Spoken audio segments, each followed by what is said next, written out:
12시 많은 참여 바랍니다. 네, 오늘도 여러분들의 경제적 자유를 위해서 한 발짝 다가가는 저는 이대리 이윤지입니다. 미중 간의 갈등이 점점 격화될 것으로 보이니까 결국에 우리 국내 증시 오늘은 밀림세가 나타났습니다. 코스피 같은 경우에는 2,440선으로 다시 한번 내려왔고요. 코스닥도 700선을 하회하게 됐습니다. 특히나 반도체 종목들의 타격이 컸기 때문에 시총 상위 종목들의 움직임이 상당하게 좀 하락폭을 보였다라고 볼 수 있을 것 같은데요. 오늘 시장에서 주목받은 대표적인 키워드 3가지 수익 봉투 안에 담아봤습니다. 첫 번째 수익 봉투, 반도체 종목들에 대한 이야기 바로 한번 챙겨보도록 하겠습니다.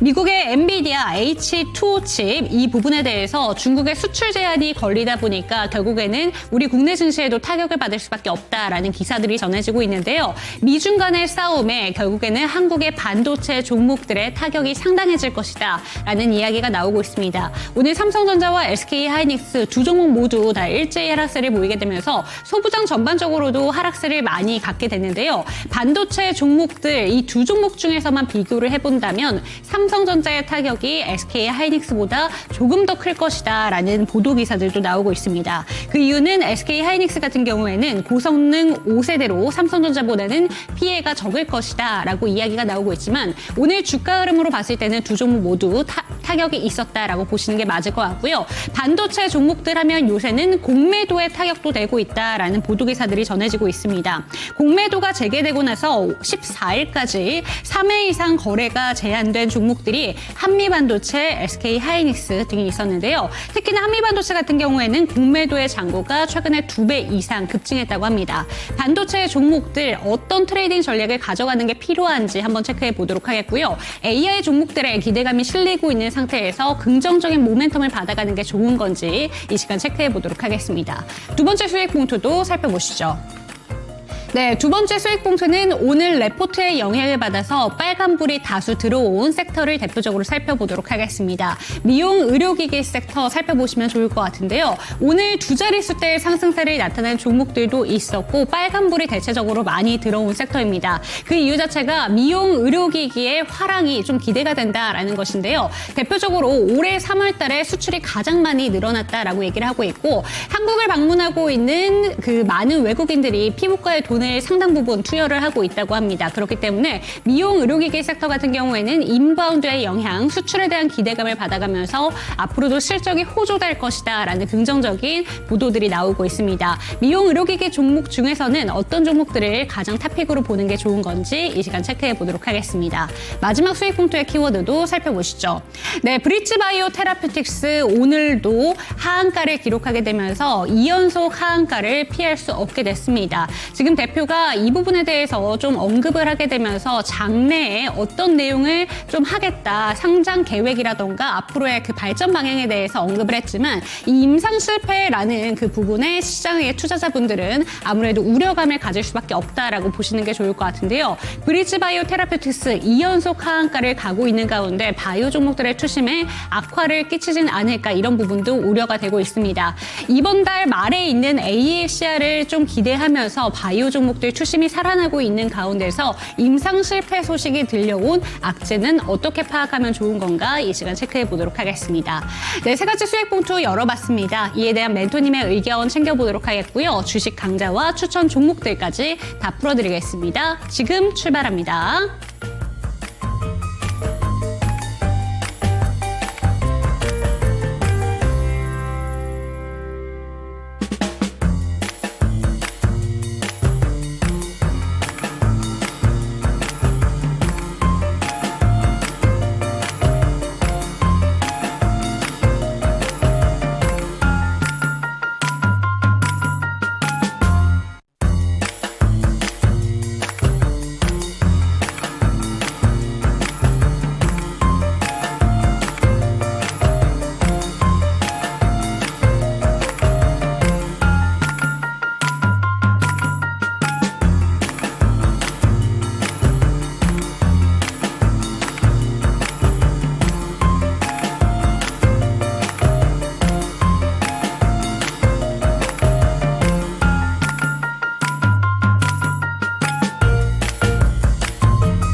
네, 오늘도 여러분들의 경제적 자유를 도와드릴 저는 이대리 이윤지고요. 이 시간 함께 하실 주식 멘토부터 소개해드리도록 하겠습니다. 나도 투자자문의 박성재 멘토와 이 시간 함께합니다. 멘토님 안녕하세요. 반갑습니다.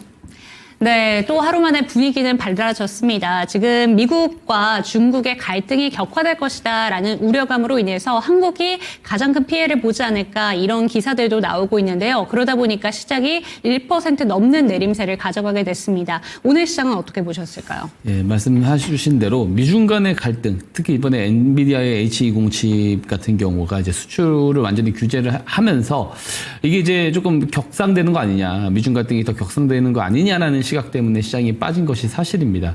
그리고 사실 IMF에서도 예전에 그 보고서가 한참 나왔습니다. 18년도에서 19년도에 이야기가 나왔던 게 뭐냐면 미중 간의 갈등이 가장 고조되면은 가장 피해를 많이 보는 국가가 한국이다라는 이야기를 하기도 했습니다. 그래서 우리 시장 뭐 뿐만 아니고 다 빠지긴 했지만 오늘 제법 큰 하락을 해줬다라고 볼 수가 있고요. 좀 특징적으로 봐야 될 게 외국인들의 매도세가 다시 커졌다라는 사실이거든요. 근데 제가 어제 요 이야기를 잠깐 드렸습니다. 그러니까 시장이 지금 지수 반등이 나오는 것이 외인들의 매수세가 없고 그렇기 때문에 주도 업종이 상대적으로 다른 어떤 정책 테마나 이런 종목들보다 약했기 때문에 오히려 소폭 빠졌다가 갈 가능성이 있다. 그리고 그 그림은 쌍바닥 형태의 흐름인데 쌍바닥 지점까지 다시 크게 빠진다라고 말씀드리는 게 아니고 고점이 좀 높아진 쌍바닥을 잡고 기술적으로는 올라갈 가능성이 있다라고 저는 그렇게 어제도 이야기를 드렸고 그런 흐름대로 가지 않을까 여전히 생각은 똑같습니다. 이제 그 좋은 우리가 기대를 해볼 수 있는 내용은 백악관에서 나온 이야기, 백악관 대변인이 이야기를 했던 건데 지금 이제 중국 쪽에 협상이 언제든지 열려 있다 이런 이야기를 하고 있거든요. 물론 지금 스콧 베센트 재무장관은 좀 발언을 세게 하고 있긴 하지만 실제로 백악관 대변인이라든지 트럼프 대통령도 너네들 언제든 그 협상 하고 싶으면 전화해라 이런 식으로 이야기를 분명하게 했단 말이에요. 근데 이제 오히려 이제 트럼프 대통령의 협상 의지는 충분히 우리가 의중을 확인을 해볼 수가 있었는데 문제는 시진핑 주석이 사실상 적극적으로 협상에 조금 참여를 하려고 하는 그런 의지가 보이지 않는 거죠. 그래서 시장이 더 걱정하는 건 뭐냐면 그러면 압박 카드가 더 세질 수 있다라는 거 아니냐, 더 추가적으로 압박 카드가 나올 수 있는 거 아니냐라는 그런 이제 우려를 하는 거예요. 근데 문제는 뭐냐면 트럼프 대통령의 의중 자체는 협상의 포커스가 맞춰져 있다라는 것을 우리가 확인을 했다는 게 중요하다라고 저는 생각을 합니다. 그래서 요 노이즈가 요 이제 관세로 인한 어떤 시장 하락 여파가 다소 제한적일 수 있다. 그러니까 추가적으로 하락이 나올 수 있어요. 근데 우리가 그 추가적인 하락의 폭이 앞으로 조금 깊지는 않을 것이다라고 우리가 예상을 좀 해볼 필요가 있고요. 중국이 계속 버티기만 할 수는 없을 겁니다.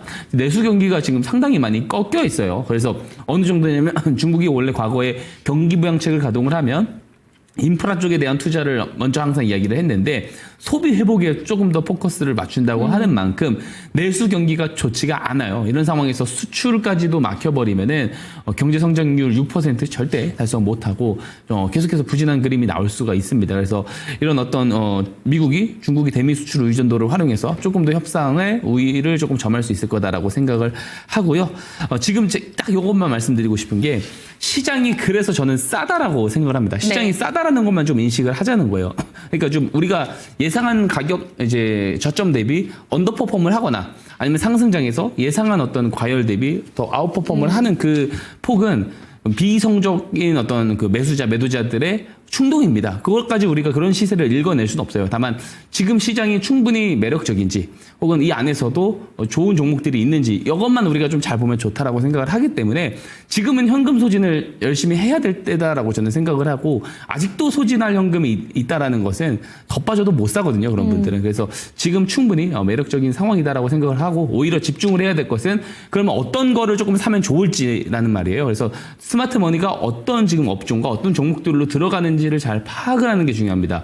그리고 그 방법에 대해서 제가 잠시 후에 또 오늘도 제 기법, 스마트 머니 기법 강의 드릴 예정이고 관련된 지표도 무료로 제공 드릴 예정이고 또 방송 말미에 공략주까지 제가 소개를 드릴 예정입니다. 방송 끝까지 시청 당부 드리도록 하겠습니다. 네, 오늘도 외국인 투자자가 양시장에 강하게 매도를 하고 있다라는 점에서 시장의 투심은 완전히 회복되진 못했습니다. 하지만 지금 시장 자체로 봤을 때 충분히 저점 매수가 가능한 구간에 놓여 있다라고 합니다. 그렇기 때문에 때문에 무조건 저점을 잡겠다라는 마인드보다는 지금도 충분히 싸져 있는 시장이기 때문에 지금은 잡으셔야 되는 타이밍이다라는 점 강조해 주셨으니까요. 그렇다면 어떤 종목을 체크하는 게 좋은 건가 이 부분이 궁금하시다면 QR코드 통해서 들어오시면 좋을 것 같습니다. 이제 QR코드 한 가지 띄워드릴 텐데요. 카메라 갖다 대시고 링크 통해서 들어오시면 좋을 것 같습니다. 첫 번째 수익 봉투로 바로 한번 넘어가 보도록 할게요. 어제 시장 상황에 대해서 이야기를 해주실 때 지금 가장 공략해야 되는 부분은 반도체다라고 짚어주셨습니다. 그런데 오늘 반도체 종목들이 대표적으로 크게 타격을 입은 게 이야기해 주신 것처럼 엔비디아의 H20 칩을 좀 수출 규제를 하겠다라는 이야기가 나오게 되면서 좀 타격을 많이 받았습니다. 그런데 삼성전자와 SK 하이닉스를 자체를 비교하는 기사들도 많이 있더라고요. 삼성전자가 조금 더 타격이 있을 것이다. 아무래도 고효율 HBM을 좀 만들고 있는 SK 하이닉스 같은 경우에는 상대적으로 괜찮다라는 이야기도 나오고 있지만 또 헷갈리는 게 공매도 잔고로 봤을 때는 SK 하이닉스가 조금 더 많다란 말이에요. 반도체 종목들 요새 체크해야 되는 이슈들이 너무 많은 것 같습니다. 어떤 포인트들 살펴보는 게 좋을까요? 딱 한마디로 정의가 될 것 같은데 덕분에 싸게 살 수 있다라는 그런 포인트로 사실 좀 접근을 했으면 좋겠습니다. 지금 미국 정부로부터 사실 H20 칩을 엔비디아가 중국에 수출을 할 때 지난주까지만 하더라도 허가를 좀 당국 허가를 받아야 된다라고 하더니 아예 이번에는 완전히 규제를 하겠다. 그리고 이것을 무기한 적용을 하겠다라는 이야기까지 하고 있어요. 지금 이번에 어떤 그 H20 그 수출을 제한을 함으로써 엔비디아가 그 55억 달러죠. 분기에 55억 달러 정도. 하나로는 한 7조 정도가 될 겁니다. 7조 정도의 어떤 타격을 입을 거다. 손실을 입을 거다라고 지금 예상이 되면서 엔비디아도 많이 빠졌고 엔비디아의 HBM을 공급을 하는 SK 하이닉스가 기계적으로 공매도가 조금 더 많이 쌓였다라고 지금은 보여집니다. 근데 이제 여기서 잘 봐야 될 게 뭐냐면 중국에게 수출, H20 칩을 수출하는데 규제를 하는데 무기한으로 유지한다. 이 발언이 굉장히 세잖아요. 굉장히 센 발언입니다. 그래서 강경한 무기한 유지 발언은 사실상 트럼프 대통령의 대표적인 술책 중에 하나라고 생각을 합니다. 그러니까 압박을 굉장히 심하게 압박을 하고 또 확 완화를 해주고 이런 것들을 계속 반복적으로 왔다 갔다 하다 보면 혼란스럽거든요. 상대국은. 그러다 보면 그 혼란스러운 틈을 타서 관세 테이블, 이제 협상 테이블로 빠르게 불려 들어올 수 있는 그런 스킬. 항상 트럼프 대통령이 사용하는 전통적인 스킬이고 그런 이제 과정 속에서 어쨌든 이런 내용들도 조금 과도하게 조금 시장에서 우려를 조금 촉발한 면이 있다라고 생각을 하고요. 트럼프 행정부의 대중 반도체 수출 규제 자체가 공매도에 타겟이 된 것은 사실입니다. 다만 이제 제가 이야기를 하고 싶은 말씀은 뭐냐면 이게 일시적일 거다라는 것을 이야기 드리고 싶어요. 앞에서 SK 하이닉스에 대한 어떤 공매도에 대한 그 규모를 말씀을 해주셨는데 SK 하이닉스랑 그 한미 반도체가 네. 실제로 3월 31일 공매도가 이제 재개가 되고 나서 공매도 잔고율이 굉장히 늘어났어요. 맞아요. 그래서 이제 그렇죠. 과열 지정 종목까지 이제 그렇게 됐는데 근데 지금 잘 봐야 되는 게 그때랑 지금이랑 비교하면은 전체적인 공매도 거래 대금 추이가 줄어들고 있다는 겁니다. 그러니까 그거 추세를 좀 봐야 될 필요가 있거든요. 그래서 시장 참여자들도 이 주가가 더 크게 빠질 것이다라고 보는 것은 아닌 거예요. 지금 상황이. 지금 충분히 시장은 저점이고 우려스러운 내용들이 나오지만 트럼프 대통령의 의중은 결국 협상 쪽으로 이제 보고 있는 상황이다 보니까 이런 것들은 좀 저는 개인적으로 일시적이다라고 보고 있고 우리가 보다 중장기적으로 봤을 때 메모리 반도체 업계가 지금 회복을 하고 있다는 거, 명백하게 회복을 하고 있다는 점, AI 반도체에 대한 어떤 수요가 계속해서 HBM 같은 경우는 뭐 끊임없는 공급이 나올 거고, 그리고 당연히 이제 아무래도 데이터 센터가 구축됨에 따라서 그 안에 들어가는 반도체 칩이나 GPU 칩도 분명히 많을 거란 말이에요. 그러다 보니까 중장기적으로는 오히려 좋다라는 거고, 그리고 당장 어제만 보면은 그 정부에서 반도체 산업에다가 33조 원 지원하겠다고 발표까지 했잖아요. 그래서 우리가 좀 봐야 될 것은 단순히 이 노이즈가 조금 지나갔을 때는 오히려 이쪽이 제일 싸져 있을 것이고 다음 상승은 조선 방산보다 오히려 반도체가 셀 거다라는 이야기를 제가 계속해서 강조드리고 있습니다. 그래서 오히려 이렇게 조금 뭐 공매도가 됐든 어떤 관세 노이즈로 빠지게 됐을 때는 적극적으로 매수를 하는 것이 좋다라고 저는 개인적으로 생각을 좀 하고 있습니다. 네, 그렇다면 한 가지 질문을 드리고 싶은 게 반도체 종목들 이제 조선 방산에 이어서 다음 타자가 될 가능성이 있다라고 짚어주셨는데 스마트 머니 기법 같은 경우에는 보통 한 차례 먼저 포착이 되잖아요. 예, 지금 맞습니다. 반도체 종목들 대다수를 좀 한번 쭉 살펴봤을 때 스마트 머니 기법이 많이 뜨는 상태예요? 아니면은 지금은 좀 신호가 뜨기보다는 다른 그런 그림을 보여주고 있는 상황이죠. 신호- 어떻게 보는 게 좋을까요? 신호가 부분적으로 뜨고 있다라는 점도 제가 좀 확인을 하기도 했고요. 네. 그리고 제 어떤 매크로적인 상황이라든지 업종에 대한 제 판단도 반도체 쪽이 가장 좀 매력도가 있다라고 생각을 했기 때문에 말씀을 드렸습니다. 네, 좋습니다. 조선 방산에 이어서 다음 타자가 누가 될 것인가 이 부분을 핵심적으로 기억을 해보셔야 될 것 같은데 반도체 종목들 지금 충분히 저점 매수가 가능한 구간이라고 합니다. 스마트 머니 기법도 한 종목씩 계속해서 꾸준히 발굴이 되고 있다고 하니까요. 참고가 되셨으면 좋겠습니다. 두 번째 수익 봉투의 키워드 바로 한번 살펴보시죠. 미용 의료기기 한번 체크해 보도록 하겠습니다. 사실 오늘 의료기기 섹터 자체도 잘 갔지만 미용 의료기기 하면은 레포트의 영향을 받아서 빨간불을 켠 종목들이 다수 있었습니다. 그런데 오늘 주가 흐름을 살펴봤을 때 탑픽 종목으로 좀 꼽혔던 종목들보다는 다른 종목들이 오히려 시세가 더 잘 갔거든요. 이게 의미하는 바는 무엇인지 좀 어떻게 보실까요?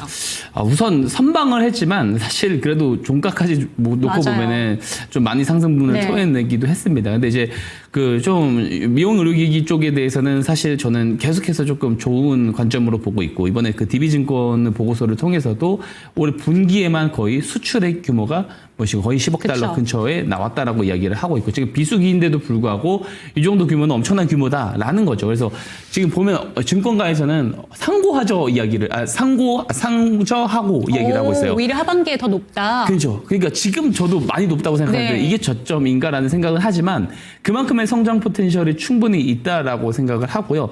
작년에 보면은 코스닥 시장이 20% 빠졌어요. 한 해가. 네, 미용 의료기기 업종은 63% 올랐습니다. 근데 그래서 이미 충분히 반영된 거 아니냐라고 생각을 할 수가 있는데 지금 보면은 예를 들어 셀락 바이오라는 기업 같은 경우 비상장 회사인데 540억 투자를 받았어요. 벤처 회사로부터. 이게 벤처 회사의 투자 규모 안에서 역대 7위 안에 드는 정도 규모인데 이런 미용 의료기기 업종들에 대한 어떤 벤처 회사든 비상장 회사든 아니면 뭐 상장 회사든 투자가 적극적으로 들어간다는 것 자체가 앞으로 나올 어떤 수요가 조금 더 커질 수 있다라는 거. 그것도 기업들도 덩달아서 거기서 실적 성장을 보여줄 수 있다라는 것을 미리 선행해서 저는 보여준다라고 생각을 하고 있고요. 그리고 이제 중요한 게 미용 의료기기 업체들이 전반적으로 대부분 다 외형 확장을 지금 열심히 하고 있다라는 점이 있습니다. 미국, 중국, 동남아, 일부 이제 그 유럽까지도 열심히 하고 있고 지금 미용 의료기기 연평균 성장률이 예상이 되는 게 2030년까지 10에서 12% 정도거든요. 지금 보면은 작년에 277억 달러 정도를 기록을 했는데 수출이 근데 이제 2029년이 되면은 이게 440억 달러를 기록할 것이다라고 예상이 되고 있고요. 만약 그런다고 했었을 때는 성장세가 2029년까지 꺾이지 않는다라는 거니까 우상향 구조가 매크로 상황 따라서는 소폭 줄어드는 경우들도 있겠지만 계속해서 올라갈 가능성이 매우 높다라는 거고 제가 두 종목 탑픽 오늘 똑같은 말씀드립니다. 네. 2월 달에도 제가 동일하게 말씀드렸는데 오늘도 클래시스 우선 말씀드리고 싶어요. 아무래도 국내 초음파 미용 의료기기 쪽에서는 슈링크. 네, 슈링크 쪽에서는 이제 거의 1위죠. 네. 점유율 1위이기도 하고 중국과 미국 쪽에 대한 어떤 진출이 본격화 안 됐어요. 그래서 이쪽을 지금 확장을 하려고 하다 보니까 추가적인 업사이드 요소가 있을 것이다라고 보는 거고 그리고 이제 그 리쥬란 코스메틱 파마 리서치죠. 파마 리서치 같은 경우 이쪽에 대한 매출 굉장히 좋다 보니까 작년에만 36% 영업이익 성장을 했는데 그 전에보다 더 성장한 거거든요. 근데 중요한 게 상저하고라고 이야기 드렸잖아요. 증권사에서. 동사가 이제 하반기에 유럽 쪽 수출이 굉장히 커질 것으로 전망이 되고 있습니다. 그래서 상저하고가 정말로 될 수 있는 종목. 지금도 신고가 랠리가 나오고 있는 상황인데 추가적으로 더 갈 수 있을 거다라고 저는 봐요. 그래서 컨센서스가 점점점 높아지면서 우상향 구조는 꺾이지 않고 갈 가능성이 있다라고 저는 지금 보고 있는 상황입니다. 네, 피부 미용 의료기기 섹터 하면은 지금도 주가가 많이 올라와 있다라고 생각하시는 분들 많으실 것 같은데 증권가에서 이야기를 하고 있는 게 상저하고라고 합니다. 그렇기 때문에 하반기에 조금 더 기대감을 갖고 가는 종목들이라는 점 짚어주셨고요. 대표적으로 두 가지 종목을 탑픽 종목으로 짚어주셨는데 클래시스 그리고 파마 리서치 체크해 보시면 좋을 것 같습니다. 세 번째 수익 봉투 열어보도록 하겠습니다. 이쪽은 조금 암울합니다. 브릿지 바이오 테라퓨틱스인데 사실 어제 하한가를 갖고 오늘 이연 연속으로 하한가를 가게 됐습니다. 임상 실패 소식으로 인해서 결국에 대표가 IR을 통해서 이야기를 했지만 미래 계획에 대해서 밝혔지만 이야기들이 안 들어오는 것 같습니다. 투자자 여러분들 실망감이 상당하실 것 같은데 아무래도 타격이 있을 수밖에 없는 게 그동안 꾸준히 올랐거든요. 그리고 임상 실패가 발표되자마자 정말 어떻게 해야 되나 많이들 좀 우울하시기도 하고 이 부분에 대해서 상장 폐지에 대한 이야기도 조심스럽게 나오고 있습니다. 앞으로 어떻게 될지 사실 예측하기는 쉽지 않습니다만 바이오 종목들에 미치는 좀 악재라던가 그런 부분은 없는 건지 어떻게 살펴보면 좋을까요? 우선 이 개별주로 인해서 바이오 업종이 전체를 다 뭐 분위기를 망가뜨릴 거라고 보지는 않습니다. 아직은 뭐 시가총액 뭐 3천억대 이제 네. 더 깨졌겠지만 어쨌든 그 폐섬유증 신약 후보 물질이 유효성 검증에 실패를 했습니다. 그죠? 5개국, 뭐 미국을 포함한 5개국에서 사람들을 모집해서 했는데 유효성 입증을 실패를 했어요. 중요한 건 뭐냐면 동사가 관리 종목이거든요. 이게 관리 종목인 상황에서 추가적인 임상 실패를 하다 보니까 이제는 내년이 걱정이 되는 거예요. 상장 이제 실질 그쵸. 심사가 됐을 때 상장 폐지 가능성도 있어요. 그러니까 재무 건전성을 회복하지 못하면 상폐로 넘어갈 가능성이 충분히 있는 상황이죠. 왜냐하면 관리 종목을 미리 받아놓은 네. 상황에서 이랬으니까 중요한 게 또 이제 이 연구개발비 부담이 상당했을 거란 말이에요. 막 유상증자도 막 하고 그랬잖아요. 그래서 또 추가적인 유상증자 가능성도 있고 그래서 2,000원대 이하까지도 깨질 가능성이 있는 거죠. 그래서 저는 하한가가 한번 뭐 몇 차례 더 나올 가능성도 개인적으로 충분히 있다고 생각을 해서 사실 뭐 이거 뭐 기술적 반등 나온다 폭락이 나오면 이런 생각을 가지고 매수로 좀 매수를 할 생각을 하기보다는 정말 상황이 안 좋아진 기업이다 보니까 기존에 이제 그 미보유자분들은 당연히 시선을 멀리 해야 되는 것이 맞고요. 보유자분들이 되게 안타깝습니다만은 그래도 하한가가 풀리는 날에 그래도 좀 빠르게 정리를 해보는 것이 좋을 것 같다. 근데 이걸로 인해서 바이오 업종 자체 분위기가 크게 망가질 것이다라고 생각을 하지는 않습니다. 예. 네, 좋습니다. 상폐 우려에 대해서 브릿지바이오 테라퓨틱스에서 우선은 의견 없다라는 내용이 좀 나와 있습니다. 이틀 연속 하한가가 간 상황이기 때문에 앞으로 언제까지 주가가 이렇게 떨어질지는 모르겠지만 보유하고 계신 분들이 혹시라도 지금 시청하고 계신 분들 중에 있으시다면 저희 멘토님의 의견으로는 이게 좀 하한가가 풀리게 됐을 때 그때는 무조건 빠져나오는 전략으로 살펴보셔야 된다는 점 강조해 주셨고요. 바이오 종목들 전체의 악재를 좀 끼치지는 않을 것이다라는 점도 참고가 되셨습니다. 좋겠습니다. 세 가지 수익 봉투 열어봤는데요. 해당 내용들에 대해서 화면으로 정리해드리도록 하겠고 QR코드 통해서 들어오시기 바랍니다. 화면으로 만나보시죠.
김사원의 수급 특징주 시간입니다.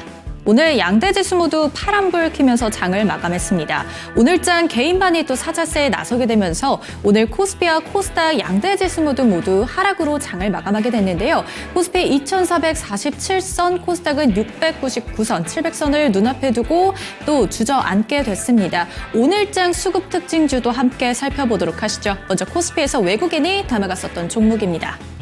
여전히 관세에 대한 우려는 어쩔 수가 없나 봅니다. 오늘 반도체와 자동차주들의 약세가 특히 코스피 시장에서 두드러졌었는데요. 가장 상단에 보이는 매도세 먼저 함께 살펴보도록 하시죠. 삼성전자와 SK하이닉스에 대해서 오늘 외국인도 상위 리스트에 이름을 올렸습니다만 오늘 기관에서도 마찬가지였습니다. 각각 삼성전자 3.36% 그리고 SK하이닉스도 3.65%의 하락세로 장을 마감했는데요. 또 뿐만 아니라 한미 반도체까지도 오늘 3%의 하락세를 보였다는 점도 함께 체크를 하셔야 되겠습니다. 이에 따라서 현대차까지도 함께 보시죠. 현대차 2.83%의 하락세입니다. 여전히 이 자동차주 그리고 그에 따른 2차 전지주들까지도 오늘 관세에 대한 영향으로 오늘장에서도 외국인은 현대차를 팔고 있다는 점도 함께 체크를 하셔야 되겠습니다. 그리고 외국인이 이 현대차에 대해서는 지난 15거래일 동안 3거래일을 제외하고 모두 매도하고 있다는 점도 함께 체크를 하셔야 되겠습니다. 매수세도 함께 보시죠. 그래도 오늘장에서 또 좋았던 종목도 있었겠죠. 바로 방산이었습니다. LIG 넥스원 7.06% 빨간불 켜면서 장을 마감하게 됐고요. 외국인의 순매수 1위 종목으로 이름을 올리게 됐습니다. 하나 에어로스페이스도 지금 2.20% 빨간불 켜면서 장 마감했는데 호실적에 대한 기대감으로 오늘장에서 외국인과 기관의 강한 수급이 유입이 되게 됐습니다. 이에 따라서 오늘장에서 빨간불 켜면서 장을 마감했는데요.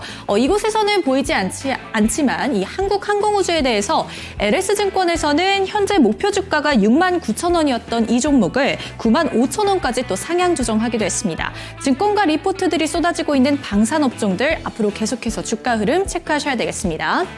다음으로는 SK텔레콤, 한국전력과 네이버까지 확인이 가능한데 아무래도 관세로 움직이는 시장 속에서는 경기 방어주에 대한 관심도가 굉장히 높은가 봅니다. 오늘 외국인도 한국전력 담아가는 모습이었는데 기관에서도 함께 살펴보도록 하시죠. 신한지주를 담아가고 있는 모습입니다. 오늘장에서 이 금융업종들, 특히 은행주들의 상승세가 눈에 띄었었는데요. 오늘 신한지주 기관이 상위 리스트에 이름 올리고 있습니다. 마찬가지로 하나에어로스페이스와 현대로템, 한국항공우주까지 오늘 방산업종을 중심으로 담아가고 있는 기관의 모습이었고요. 매도 종목 함께 살펴보시면 SK하이닉스와 삼성전자가 나란히 1등과 2등 자리를 지켜내고 있습니다. 다음으로 보이는 삼성전기, 대한항공, 셀트리온까지 오늘 기관의 강한 매도세 출회됐다는 점 함께 체크하셔야 되겠습니다. 코스닥에서도 함께 살펴보도록 하시죠. 오늘 코스닥에서 외국인과 기관의 선택은 같았습니다. 바로 K뷰티주였는데요. 특히나 이런 소리가 함께 들려오더라고요. 미국에서는 사재기 현상에 지금 열풍이 불고 있다고 합니다. 하지만 그 중에서도 이 선크림에 대한 관심도가 굉장히 높다고 하는데요. 한국산 선크림을 사재기하고 있다. 이 점도 함께 체크를 하시면 될 것 같고요. 순매수세 함께 살펴보시면 파마리서치를 담아가고 있는 외국인의 모습이었습니다. 또 그 다음으로도 VT도 함께 담아가고 있었고요. 클래시스까지 이 업황 기대감에 대한 부분으로 오늘 기관과 외국인이 강한 수급을 유입했다는 점도 함께 체크를 하셔야 되겠습니다. 매도세도 함께 보시죠. 모두 일제히 파란불 켜면서 장을 마감했는데요. 고영, 테크윙, 알테우제, JYP엔터와 엔캠까지 확인이 가능합니다. 다음 기관에서도 함께 살펴보도록 하시죠. 오늘 외국인이 가장 많이 담았던 종목은 파마리서치였죠. 기관에서도 주로 담아갔었던 종목이 K뷰티 관련된 종목이었는데요. 가장 상단에 BHI 이름 올리고 있고요. 클래시스, 휴젤, SM과 아이패밀리 SC까지 확인이 가능합니다. 매도세도 함께 보시면 알테오젠을 가장 많이 팔고 있는 기관의 모습, 그리고 리가켄바이오와 파마리서치, 보로노이와 펩트론까지 오늘 기관은 강한 매도세를 출회했다는 점 함께 체크를 하셔야 되겠습니다. 이상 김사원의 수급 특징주 시간이었습니다.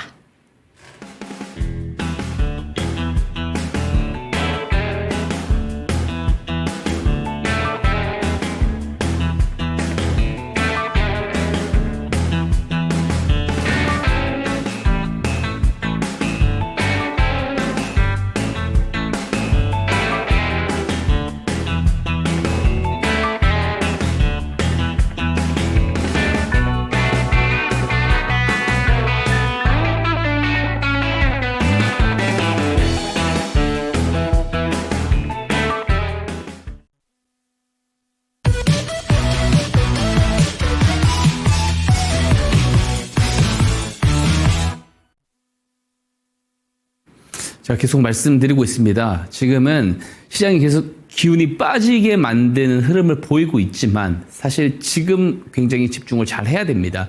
다음에 어떤 업종이 반등이 나왔을 때 가장 크게 올라갈 수 있는지를 잘 선점하는 능력이 있어야지 추후의 반등장에서 큰 수익을 얻어낼 수가 있겠죠. 그 방법 오늘도 알려드리도록 하겠습니다. 바로 스마트머니 기법입니다.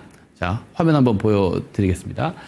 자, 스마트머니 말 그대로 똑똑한 돈이죠. 똑똑한 돈이 들어왔을 때 같이 포착을 해서 매수를 해서 수익을 내는 기법이 바로 스마트 머니 기법이에요. 자, 스마트 머니란 개인 투자자들의 매수 자금을 말하지는 않습니다. 개인 투자자들이 아직 알지 못하는 정보와 재료를 기반으로 저점에서 매집할 때, 그죠? 주포들이 매집할 때 들어오는 돈, 그것을 우리가 스마트 머니라고 합니다. 당연히 이 스마트 머니는 뉴스보다 먼저 들어오게 되겠죠. 정보를 우리한테 제공해 주기 전에 당연히 매집 자금이 먼저 들어오게 됩니다.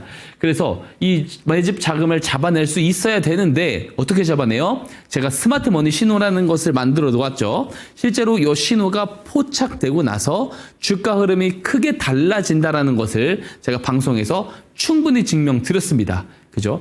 자, 모든 뉴스 전에 다 매집 자금들을 이 신호가 다 잡아낸다 말씀을 드릴 수는 없어요. 다만 방송을 통해서 보신 만큼 정도만 믿으시고 이해하시면 됩니다.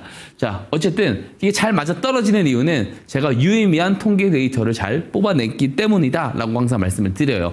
자, 장기간에 주가가 크게 올라간 주식들 제가 단연간의 데이터를 모아놓고 저점에서 알고리즘을 저점에서 공통점 매집의 공통 유형을 추출했습니다. 그래서 알고리즘으로 만든 신호가 스마트 머니 신호인 것입니다. 자, 이 기법 이야기만 들으면 되게 좋아요. 그죠? 매매 포인트도 한번 설명드려보도록 하겠습니다.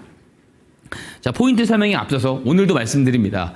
자, 좋은 기법, 좋지 않은 기법. 딱 두 가지의 차이로 우리가 볼 수가 있어요. 첫 번째는 간단해야 된다. 아무리 좋은 수익 모델을 주는 기법이라 하더라도 매매 기법을 이용하는 것 자체가 복잡하면은 어떻게 되겠어요?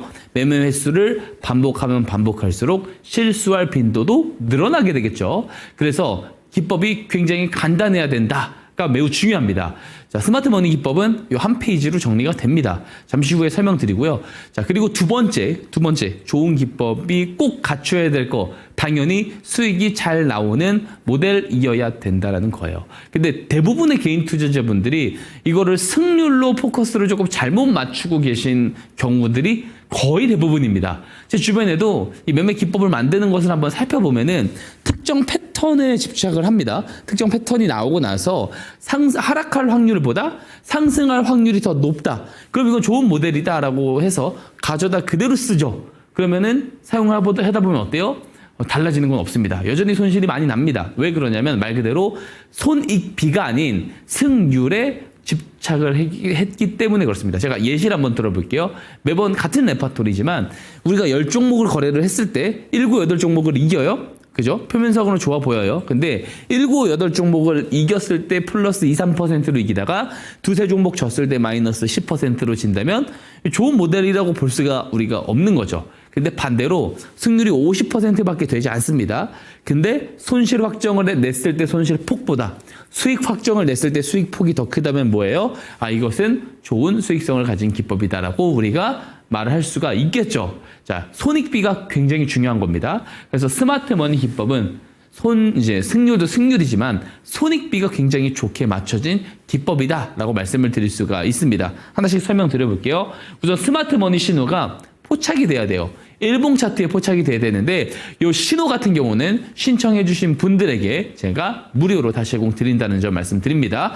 신호 포착일을 제가 이렇게 항상 정의합니다. 주포들의 매집이 시작된 날이 신호 포착일이다라고 항상 이야기 드려요. 왜냐하면 포착일로부터 거래량이 갑자기 늘어나기 때문입니다. 자, 포착일 이후부터 갑자기 거래량이 늘어나는 이 이유가 뭐냐면, 자, 시작일 하루 만에 많은 물량을 매집을 할 수가 없겠죠. 근데 시작을 했으면 뭐예요? 추가적으로 매집을 해야 되겠죠. 자, 그렇기 때문에 포착일로부터 거래량이 늘어나는 현상을 눈으로 보실 수가 있는 거예요. 그러다가 뉴스가 나오면서 상승을 하게 됩니다. 그럼 우리는 언제 매수를 할 수 있느냐? 여러 가지 방법이 있습니다. 하나씩 다 설명드릴게요. 우선 포착 후 조정 시 기준봉 저점. 무슨 말이냐면 스마트 머니 신호 포착일 있죠. 이 포착일 캔들 저점 지점까지 내려왔을 때 매수를 하는 방법이 있어요. 근데 시장 상황에 따라서 시장이 좋으면 기회비용을 안 주고 올라가는 경우가 월등히 많습니다. 그래서 그런 경우를 조금 방지하고자 포착일 종가에 매수를 하는 것을 조금은 더 권장드리고요. 그리고 포착일 그 고점을 고점 있죠, 윗꼬리. 그거를 넘어갈 때 매수를 하는 방법도 있습니다. 근데 사실 이 방법이 너무 어렵다라고 생각을 하시는 분들이 있어요. 그래서 더 간단한 방법, 이 방법만 아셔도 된다라는 말씀을 제가 항상 드립니다. 왜냐? 저도 제가 말씀드릴 요 네 번째 방법에서 공략주를 항상 소개를 드리고 있어요. 뭐냐면 신호 포착일 이전보다 정말로 포착일 이후에 거래량이 늘어난다면 추가적인 매집이 시작되고 있구나라고 판단을 하고 주가 위치와 상관없이 바로 매수를 해도 된다라는 겁니다. 거래량이 바로 늘어나지 않으면 우선 보류를 했다가 추후에 거래량이 늘어날 때 매수를 하면 된다. 이렇게 정리를 해볼 수 있을 것 같고요. 그리고 또 중요한 거. 손익비 말씀드렸죠. 손절 추세선도 당연히 지켜서 대응해야 되겠죠. 이것도 같이 보내드리도록 하겠습니다. 이 방법만 숙지를 하시면 손익비가 좋은 거래가 가능하다라는 것을 말씀드리고요. 제가 예시 종목을 통해서 조금 더 직관적으로 이해를 돕도록 하겠습니다. 제가 항상 이야기 똑같이 말씀드리지만 대표 예시 종목을 가지고 항상 이야기 드릴 때 결과론적인 거 아니냐라고 물으셔야만 합니다. 당연히 그렇게 해야지 정상이에요. 이미 옳은 것 같다가 네가 기법 그냥 대입해가지고 이렇게 되지 않았냐라고 이야기하는 거 누가 못하냐 말할 수 있습니다. 충분히 그런 검증의 자세가 필요합니다. 자, 그렇게 생각하시는 분들 제가 스마트머니 기법 공략주 매번 방송이 나올 때마다 소개해드리죠.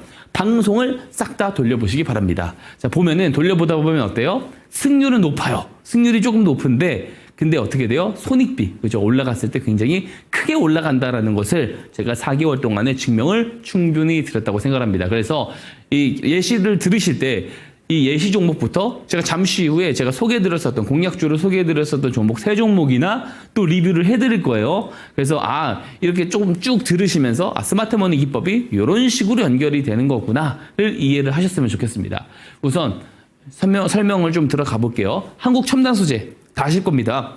4분기, 작년 4분기, 올해 1분기 초에 굉장히 셌던 테마가 뭐예요? 양자 컴퓨터 테마입니다.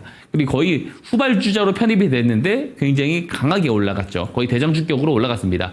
이유는 한국전자통신연구원으로부터 차세대 핵심 기술인 양자 얽힘 광자를 기술 이전 체결을 받았다라는 소식이 들리고 나서 주가가 300% 올라갔어요. 그죠? 굉장히 세게 올라갔습니다. 자, 이 뉴스가 나온 날은 12월 18일이죠.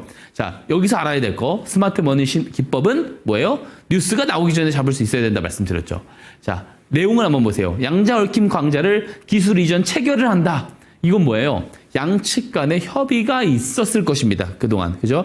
그리고 체결이 되고 공시로 우리한테 전달이 되는 겁니다. 우리는 공시로 전달된 날 알 수 있지만 내부 관계자들은 그 이전의 협의 과정 속에서 미리 알 수가 있다라는 거죠. 그럼 주포가 회사 내부 관계자냐? 그렇게 함부로 특정하지는 않습니다. 이해관계자들일 수도 있고 이해관계자들의 지인들일 수도 있고 심지어 주포들이 이런 내용들을 기반으로 저점에서 매집을 했는지 안 했는지 우리는 정확하게 알 수 없지만 스마트머니 신호는 먼저 잡아내 주었다라는 사실입니다. 차트 한번 보면서 설명 이어가 보겠습니다. 자, 뉴스 나온 날이 이 날이에요. 12월 18일에 나왔어요. 나오고 나서 주가가 300% 넘게 급등을 하게 됩니다. 스마트머니 신호는 정확하게 한 달보다 조금 더 되죠. 11월 12일에 녹색 기둥 표시 보이죠? 이게 스마트머니 신호입니다. 신호 포착일 이전에는 거래량이 있어요, 없어요? 없습니다. 신호 포착일 시작이잖아요. 매집의 시작일에 거래량이 한 3, 4거래일 동안 늘어나다가 갑자기 없어져요. 그럼 뭐라고 했어요? 우선 보류. 그리고 추후에 거래량이 늘어나죠. 12월 초중부터 갑자기 거래량이 또 늘어납니다. 거래량이 늘어나면 매수를 할 수 있다라는 거죠. 자, 만약에 종가에 매수를 했어요. 그죠? 그리고 계속해서 보유를 합니다. 스마트머니 신호 포착일 종가에 매수를 해서 보유를 하면은 노란 추세선, 손절 추세선을 깨지 않고 390%의 시세가 나온다라는 거 볼 수가 있습니다. 자, 이렇게도 볼 수 있죠. 포착일로부터 뉴스 발생일 가운데 갑자기 거래량이 늘어난 것은 이 내용을 알고 있는 주포들의 매집 거래량일 수도 있다라고 합리적인 추측을 해볼 수도 있는 것이고요. 또 뉴스 발생일에 만약에 악재가 떠서 손절 추세선을 깨고 내려가요. 마이너스 5%밖에 되지 않습니다. 손익비 정말 좋죠. 근데 제가 아무리 좋은 예시 종목을 가지고 설명을 드린다 하더라도 그리고 공략주로 제가 증명을 드린다 하더라도 기법을 직접 이용해 보시지 않으면 체감이 가지 않습니다. 오늘도 반복적으로 말씀드립니다. 제 말을 절대 믿지 마시고 직접 검증하시기 바랍니다. 이 기법 PDF 파일로 제가 정리 잘 해놨어요. 이거 신청 주신 분들 다 보내드릴 테니까 직접 검증하셔서 잘 사용해 보시길 바라고요. 그리고 화면에 보시는 게 자료집입니다. 자료집. 패턴의 어떤 모델, 그리고 패턴 예시, 실제 이제 사용 사례, 작동 방식, 그리고 퍼센테이지까지 제가 100페이지짜리를 또 이제 주식 초보자분들을 위해서 준비를 했습니다. 이것도 마찬가지로 원하신다면 무료로 다 제공을 드리고 있습니다. 어려운 시장일수록 우리가 옥석 가르기를 잘 할 수 있는 이 방법론들을 숙지를 잘 할 필요가 있다라는 거고, 무엇보다 스마트 머니 기법은 꼭 받아가셔서 검증해 보시길 바랍니다. 오늘 강의 여기서 마치도록 하겠습니다.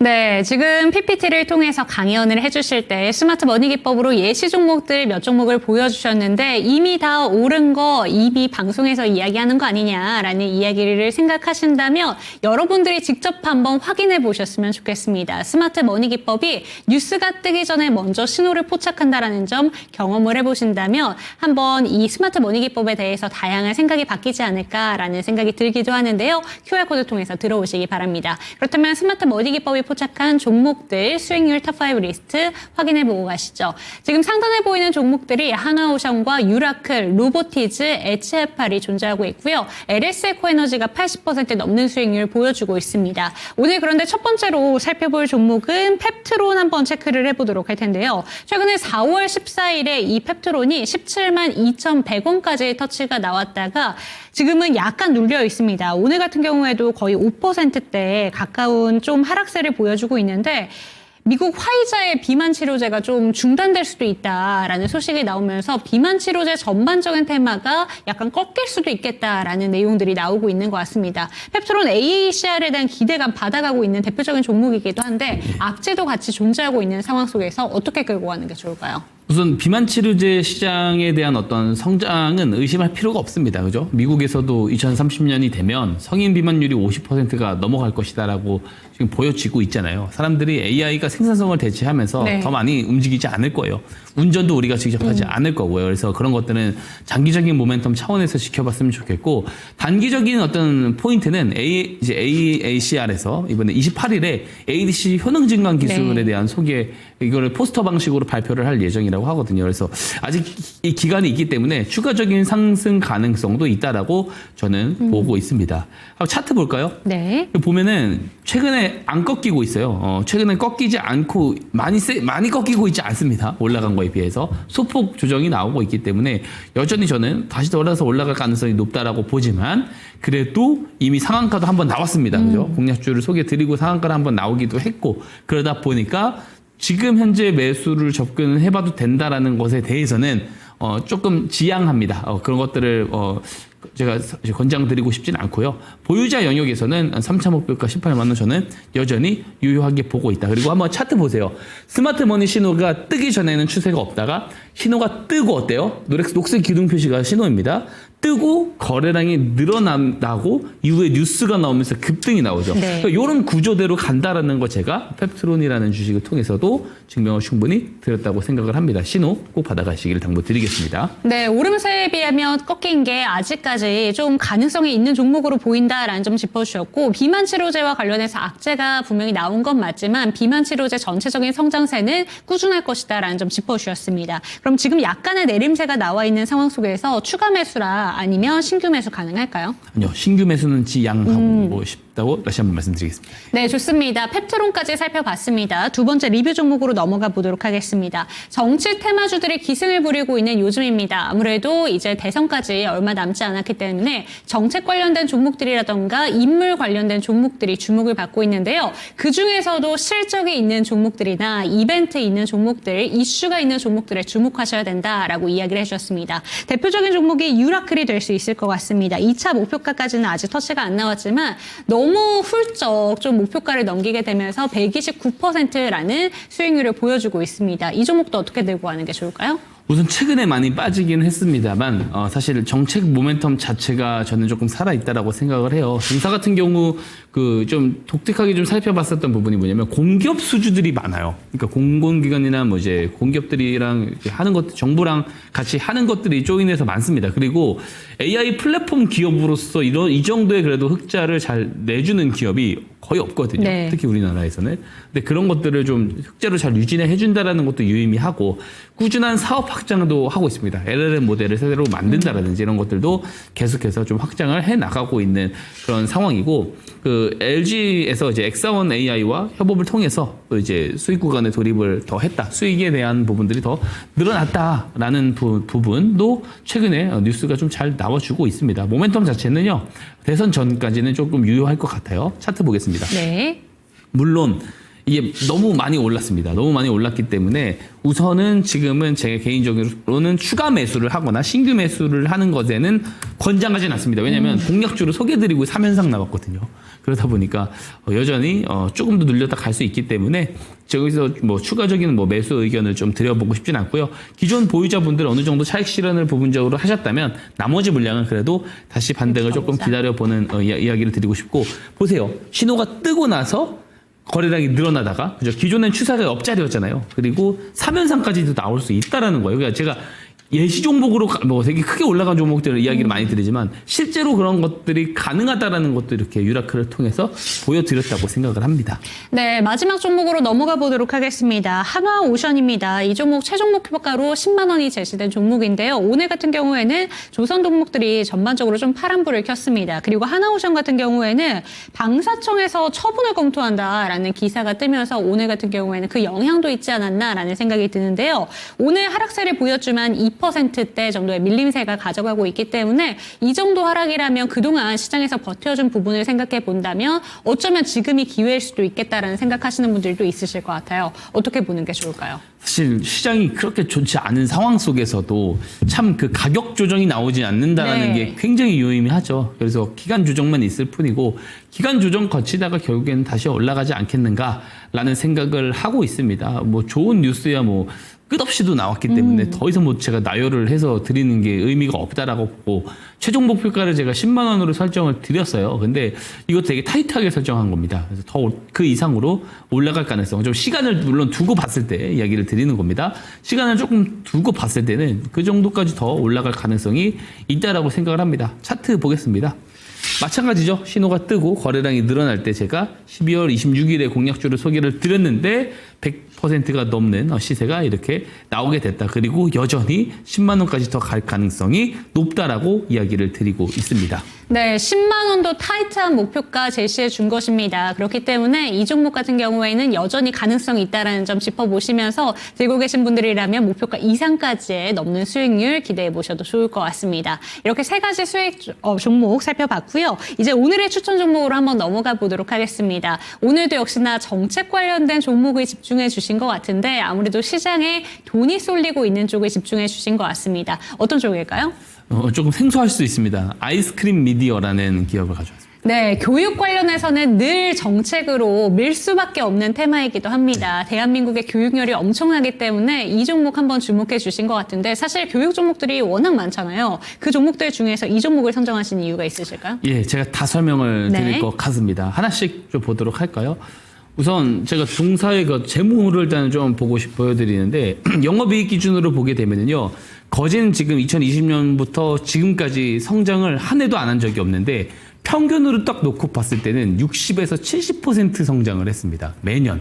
자, 굉장하죠. 그러다 보니까 당연히 게다가 심지어 부채도 계속 축소를 해오고 있고 그리고 이제 유보 잔고는 점점 많아집니다. 그러니까 당연히 BPS가 올라가고 영업이 이제 이익이 높아지기 실질적인 이익이 높아지기 때문에 EPS도 올라가요. 그래서 지금 이제 PER, 퍼업 기준으로 봤을 때도 4배대인데 매년 70% 성장을 하는 기업이 이 정도 PER은 말이 안 된다고 네. 보고 시가총액이 2천억대예요. 그래서 이 영업이익 곱하기 10만 해도 거의 4만 그 이제 영업이익을 이제 곱하기 10을 해도 시가총액이 4,600억 정도. 그러니까 저는 PER이 이제 7배에서 10배 정도 받아도 된다라고 봐가지고 지금 저평가다라는 생각을 우선 합니다. 다음 페이지 보겠습니다. 우선 실적이 이렇게 베이스 자체가 좋은데 이제 지금 정책 이야기가 계속 나오고 있어요. 근데 이 내용을 한번 보면은 어쨌든 그 민주당, 그 더불어민주당 대표 이재명 대표 같은 경우도 그 AI 투자 이야기를 최근에 했잖아요. 가장 먼저 이야기를 하기로 했는데 여기서 이제 인재 양성도 중요하고 교육 인프라 구축이 시급하다. 그래서 디지털 교육 시스템 강화, AI 교과 콘텐츠 개발을 주요 과제로 제시했다라는 거고요. 그리고 이제 두 번째, 국민의힘도 마찬가지로 AI 교육과 디지털 교과서 도입에 적극적 행보를 보이고 있다. 그러니까 여야 할 거 없이 모두 다 이쪽에 대한 정책을 같이 가져가고 있기 때문에 이 정치 테마주에서 리스크가 없다는 거 우선 말씀을 좀 드려보도록 하고요. 자, 다음 페이지 한번 보면은 그래서 동사를 잘 봐야 된다는 거예요. 그러니까 디지털 수업 지원 플랫폼인 아이스크림 S 같은 경우가 650만 건의 디지털 교육 자료도 확보하고 있고 이미 초등학교 교사의 93%가 이 아이스크림 S를 사용을 하고 있다는 거. 그리고 아이스크림 미디어 같은 경우가 AI 디지털 교과서의 시범 운영으로 지금 이미 주목을 받고 있습니다. 시범 사업을 하고 있고 그러다 보니까 시범 운영을 올해부터 들어갔어요. 그래서 향후 점차 채택률도 확대될 거고 이 정책에서 이 디지털 교육 정책 쪽에서 가장 큰 수혜를 볼 수밖에 없는 구조입니다. 실적도 좋은데 이 테마로서도 굉장히 가장 큰 이제 주목을 받을 수 있다라는 점이 가장 큰 동사의 장점이다라고 볼 수 있고 제가 주봉 차트를 먼저 하나 준비를 했거든요. 보시면 맨 위에 제가 초록색 선을 그어놨고 아래다가 써놨어요. 공모가입니다. 공모가가 32,000원이거든요. 근데 공모가 프리미엄이 붙지 않았다라고 생각을 해요. 근데 주가가 오히려 빠졌습니다. 그래서 보통 공모가에서 공모가를 터치 못하고 빠지는 종목들 중에 절반이 되는 자리, 공모가 절반이 되는 자리에서 바닥을 다지는 경우가 보통 찐 바닥이 되는 케이스들이 상당히 많습니다. 그래서 동사도 약간 그런 케이스예요. 그래서 제가 두 번째 맨 아래다가 초록색 선 16,000원 구간에 표시를 해놨거든요. 그 구간에서 지금 박스권 그리면서 거래량이 들어오고 있다. 이거 명백한 바닥 신호일 가능성이 있다라고 저는 보고 있어요. 기술적으로도 보고 있고요. 그 다음 위에 매물대가 22,500원 위에 있습니다. 그래서 저 구간까지 무난하게 올라갈 가능성도 우선은 보고 있는데 자, 일봉 차트, 스마트머니 차트 보겠습니다. 자, 보시면 최근에 이렇게 신호가 뜨고 신호가 4월 10일에 떴습니다. 4거래일 전이죠. 네. 신호가 뜨고 나서 거래량이 늘어나고 있다는 점. 그래서 스마트 머니 기법 이론을 봤을 때는 지금이 정확하게 매수 기회다라고 저는 보고 있는 것이고요. 그래서 우리가 한번 좀 전략을 말씀드려보자면 내일 시초가 이하에서 매수 의견을 드리고요. 1차 목표가를 제가 19,000원 이야기를 드리는데 다 정리하실 필요 없다는 말씀 다시 말씀드리고 손절가는 13,000원 제시 드리도록 하겠습니다.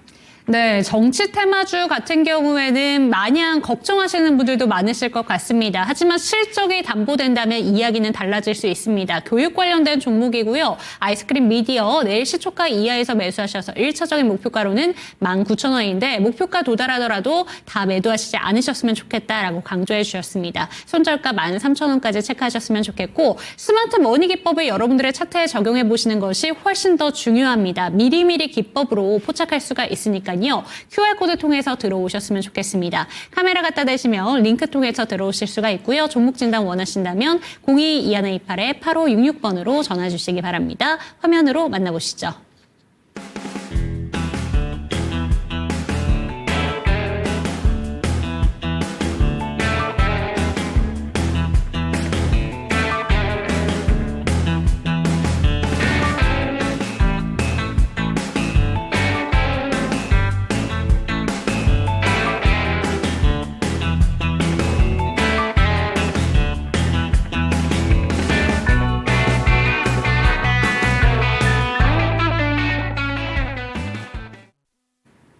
네, 내일은 또 금융통화위원회가 열립니다. 그렇기 때문에 내일도 체크해야 되는 이슈들이 참 많으실 것 같은데요. TSMC의 실적 발표도 앞두고 있고 내일도 이벤트가 많은 만큼 내일장 전략도 한 번 더 짚어주시면 좋을 것 같습니다. 어떤 포인트 집중해 보는 게 좋을까요? 사실 뭐 금리 동결의 88% 의견을 모여지고 있는 상황이라서 사실 뭐 어떤 커다란 이슈를 작용하기보다 지금은 관세에 대한 얘기가 더 지금 시장에서 많이 부각을 받고 있거든요.